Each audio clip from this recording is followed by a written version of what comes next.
nós temos aqui 3 verbetes. Adiamento. Não há problema que não caiba no dia seguinte. Morrer, por exemplo, é uma coisa que se deve deixar sempre para depois. Adivinho. Amanhã vai ser um dia esplêndido, mas não sei se melhor do que ontem, como dizia o adivinho desmemoriado. Administração.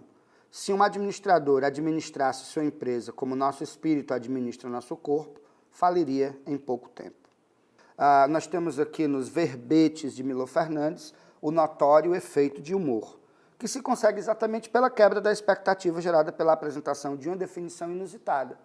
Normalmente se espera num verbete uma definição em linguagem denotativa, conceitual, explicativa, né? Enfim, definindo um determinado termo. E aqui, onde se imaginava uma leitura técnica, cria-se o efeito do humor. Portanto, a quebra da expectativa, ou seja, a surpresa provocada no texto diante do leitor, é exatamente pelo fato de que ele espera uma definição objetiva e é surpreendido com uma definição inusitada, explorando exatamente esse efeito de comicidade. Letra D de dado. Nós temos uma tirinha da grandiosíssima personagem Mafalda. E aí Mafalda mexe no rádio, e aí começam a surgir alguns barulhos representados por essas onomatopeias, né, nos balõezinhos aí sendo emitidos pelo rádio. Aí a Mafalda, o rádio está com defeito. E aí a voz do locutor emite, acabamos de ouvir um concerto de música eletrônica. E aí a Mafalda vai e diz, a arte está com defeito.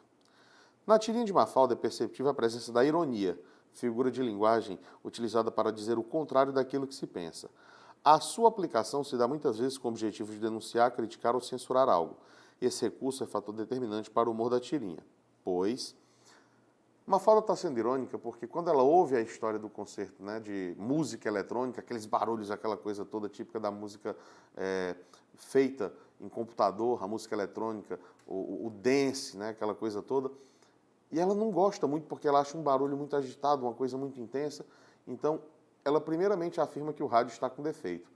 Quando o locutor fala sobre uma música que estava sendo emitida, ela percebe que aquele barulho fazia parte de uma música. Então ela diz, a arte está com defeito, ou seja, ela falou de forma implícita o seu desgosto a respeito da música eletrônica. Então ele pergunta, o humor da tirinha é caracterizado a partir de que ideia? Por mostrar que Mafalda não é apreciadora de música eletrônica. E tem a de cara já a nossa resposta, porque demonstra exatamente essa ideia de que a Mafalda não curtiu muito aí essa apresentação, esse concerto de música eletrônica. Olá, alunos. Vamos à questão em que traz uma música de John Lennon chamada Imagine, bastante conhecida. Aqui nós temos Imagine, there's no countries, it isn't hard to do, nothing to kill or die for, and no religion too. E aqui nós temos outra parte importante. You may say, I'm a dreamer. Então, além de líder dos Beatles, uma das bandas mais influentes da história da música, John Lennon desempenhou um importante papel como ativista em nome da paz. Na canção Imagine, escrita por ele, há a descrição de uma sociedade. Letra A. Eficiente, na qual não há miséria devido ao modo de produção adotado. Esta opção não está correta porque ele, no caso, não comenta sobre o modo de produção adotado. Letra B. Utópica, em que as pessoas vivem em harmonia, livres de fronteiras ou religião. Esta opção, sim, é a nossa opção correta, quando ele fala Imagine there's no countries and no religion too. Em relação à utopia, fica claro quando ele diz You may say I'm a dreamer. No caso, a letra C não poderia ser porque traz, baseada em fundamentos teológicos em que predomina uma religião diferente. Como acabamos de falar, no caso, não se haveria religião. Então, essa opção C está errada. Comunista, em que as pessoas dividem tudo aquilo que conseguem produzir e acumular. Ele também não comenta sobre o comunismo e muito menos sobre a questão de acumular bens. Letra E, com princípios anarquistas, em que não existem países, mas apenas liderança temporária. No caso, ele também não fala sobre liderança, ele fala sobre brotherhood, que seria, no caso, uma irmandade. Então, essa letra E também estaria falsa. Isso traz a nossa letra B como a opção correta. Nós temos aqui, eu não sei se você lembra, se você tem Facebook, mas nos apareceu na época do terremoto do Nepal, nos pedindo ajuda. Então aparecia lá em cima solicitando que você fizesse um depósito, que você ajudasse. Então aí nós temos justamente esse trecho em espanhol dessa convocação, né, que foi feita aos usuários do Facebook. Então o que nós temos na questão? Muitas pessoas morreram, outras tantas ficaram feridas e um patrimônio cultural incalculável foi destroçado no terremoto que atingiu o Nepal no mês de abril de 2015. Sensibilizados com a situação, campanhas de doação foram criadas em todo o mundo, como a promovida pelo Facebook, justamente essa aqui. Ora, nessa questão você vai marcar o item B, que diz o quê? Que se propõe a dobrar o valor das doações até o limite de 2 milhões de dólares. Ora, aqui é só ler lá no trecho da convocação, né, da solicitação, que diz: Facebook igualará o importe de las donaciones realizadas hasta que la recaudación alcance 2 milhões de dólares. Então, ter cuidado aqui nessa questão, que é o Facebook vai dobrar o valor das doações até o limite de 2 milhões de dólares, mas isso não quer dizer que as doações não possam passar. Então, ele sempre vai doar até chegar aos 2 milhões. Depois, a gente poderia continuar doando. Então, isso, o que diz, o que você tem que marcar é o item B. A abordagem que vai ser feita na questão é sobre a estrutura que vai ser montada aqui no Brasil, em especial em Pernambuco, de uma sinagoga, que pode se fazer a verificação, como o texto coloca, de uma sinagoga que vai funcionar na primeira metade do século XVII. A questão ela fala de forma peculiar sobre a vida dessas pessoas na segunda parte do texto, quando ele diz assim: sendo perseguidos pelos inquisidores em Portugal e Espanha, os cristãos novos se refugiavam na América Lusitana, onde o fanatismo religioso era menor, tanto pelo relaxamento dos costumes como pela necessidade de proteger a colonização. A Inquisição teve seus braços aqui no Brasil também, mas não da mesma forma que a Inquisição funcionava de repente em uma Europa, onde ela perseguia e matava diversas pessoas. Aqui no Brasil, poderia-se viver meio que oculto desse próprio sistema, percebendo-se essa nova condição de cultura que acaba sendo colocada, esse novo padrão comportamental que acaba sendo feito, a gente indiscutivelmente marcaria nessa questão a respeito dessa construção de uma cultura brasileira, tendo em vista o próprio judeu.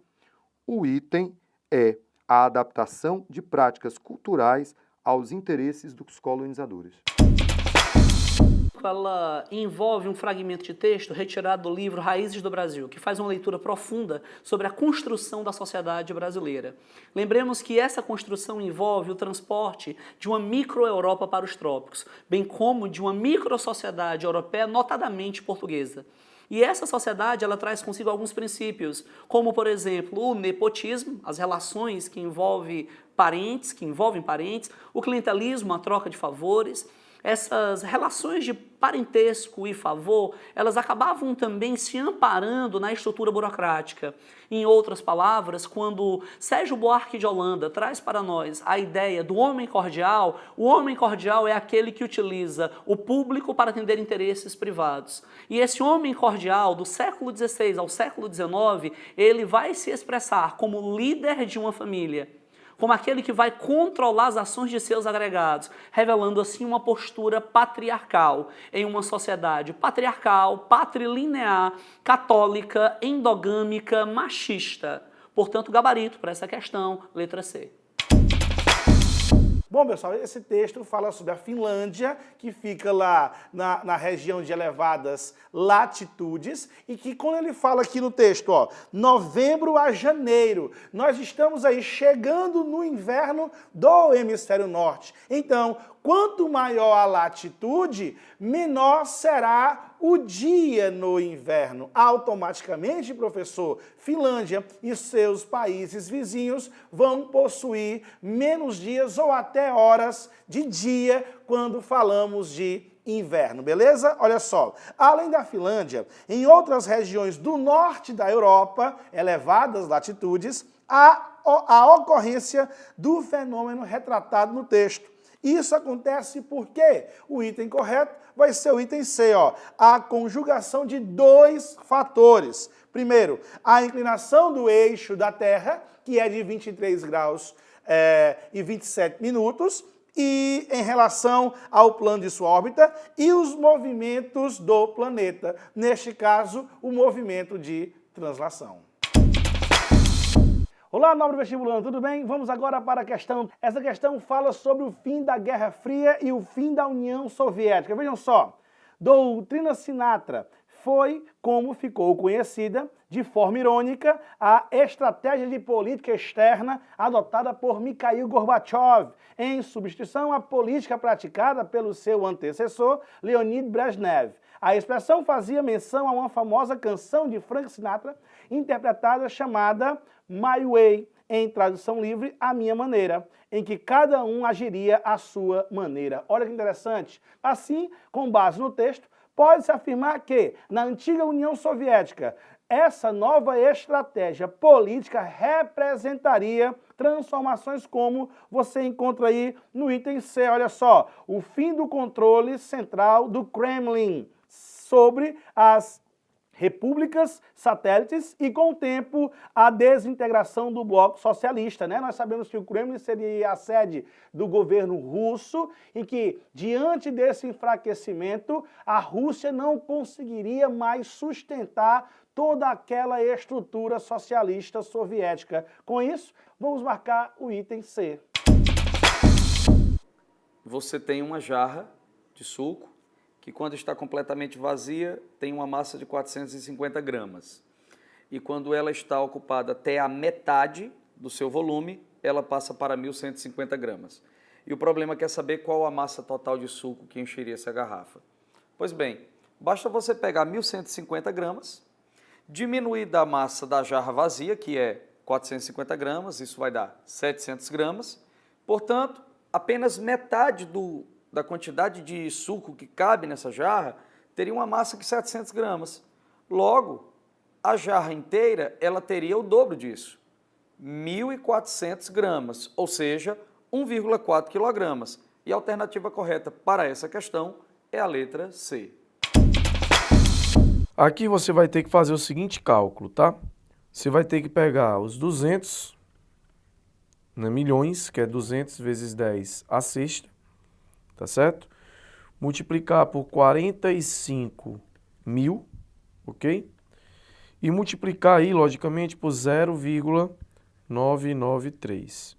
Então, você vai obter como resposta 8.937 vezes 10 à nona. Isso em metros cúbicos. Item correto é o item D.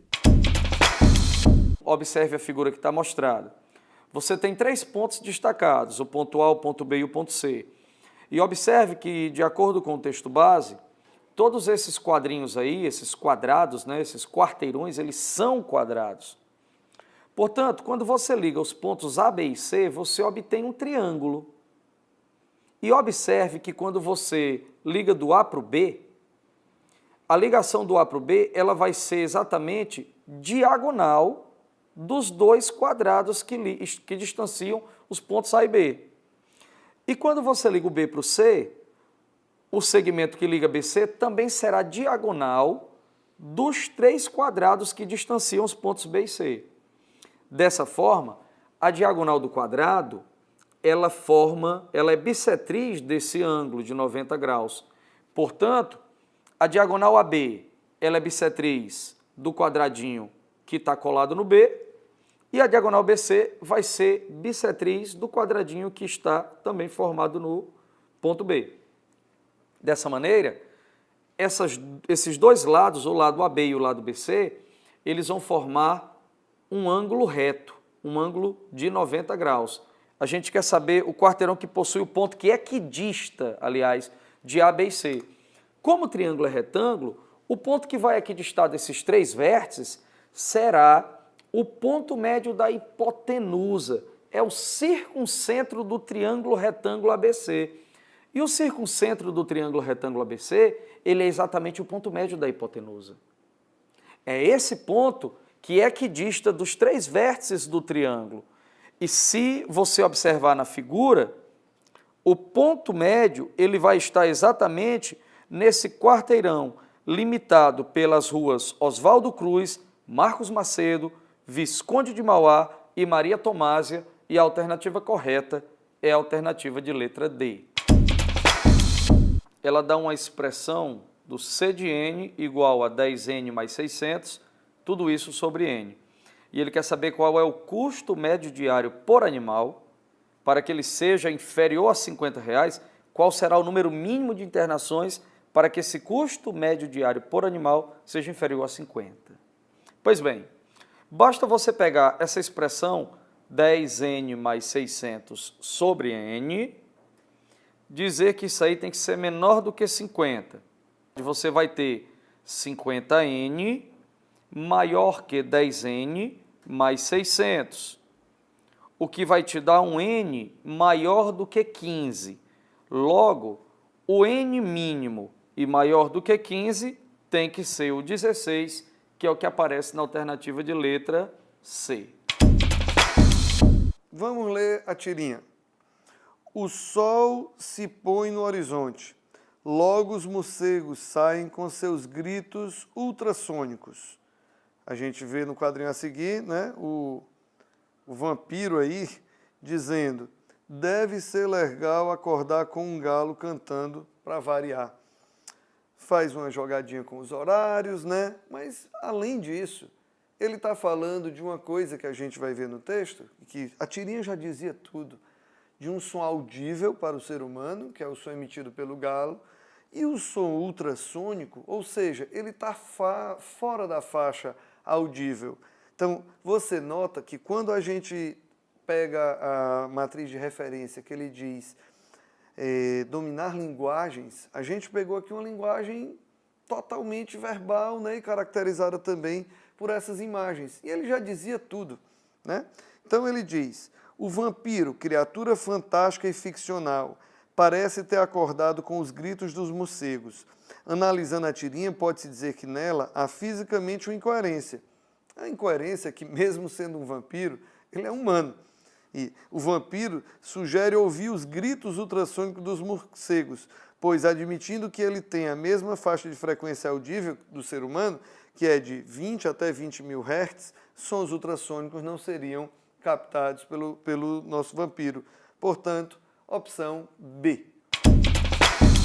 Para estabelecermos a energia consumida, nós temos que abordar a equação bem conhecida que determina que energia é potência vezes tempo.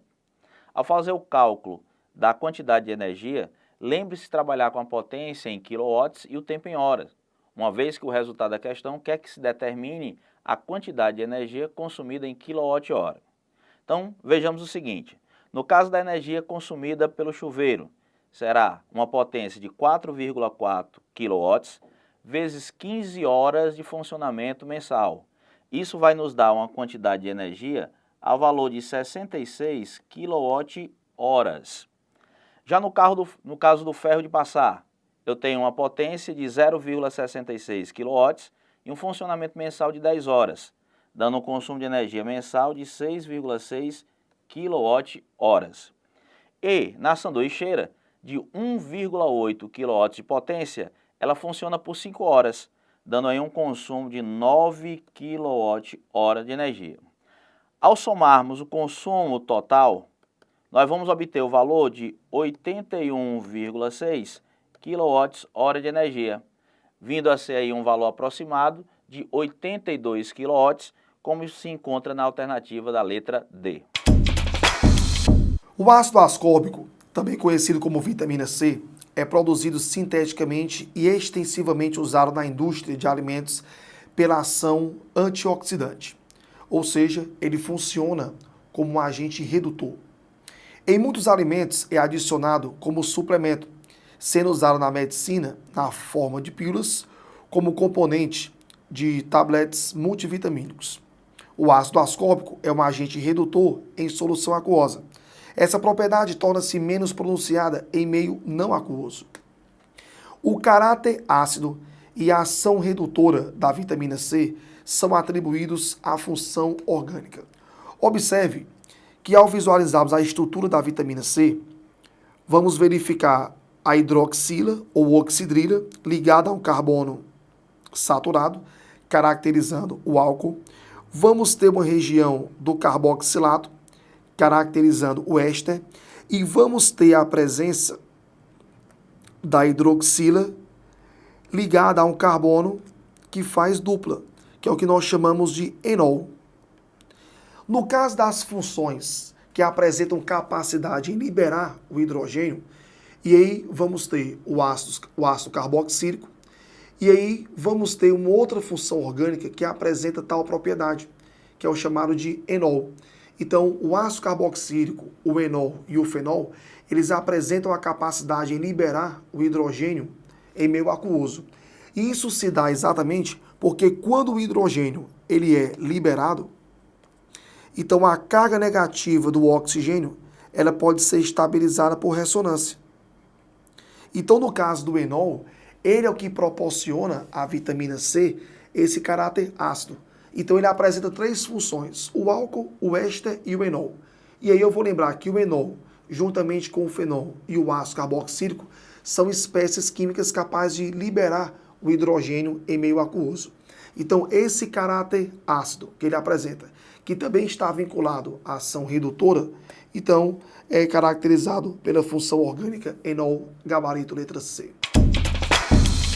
A questão coloca uma ação antrópica em relação ao Pantanal, ou seja, uma área de aproximadamente 5.000 quilômetros quadrados no Pantanal foi transformada em trechos de alagamento permanente em regiões de planície devido a desmatamentos. A questão quer saber qual é a consequência imediata para a economia da região. Ora, com o desmatamento, eu vou promover um assoreamento.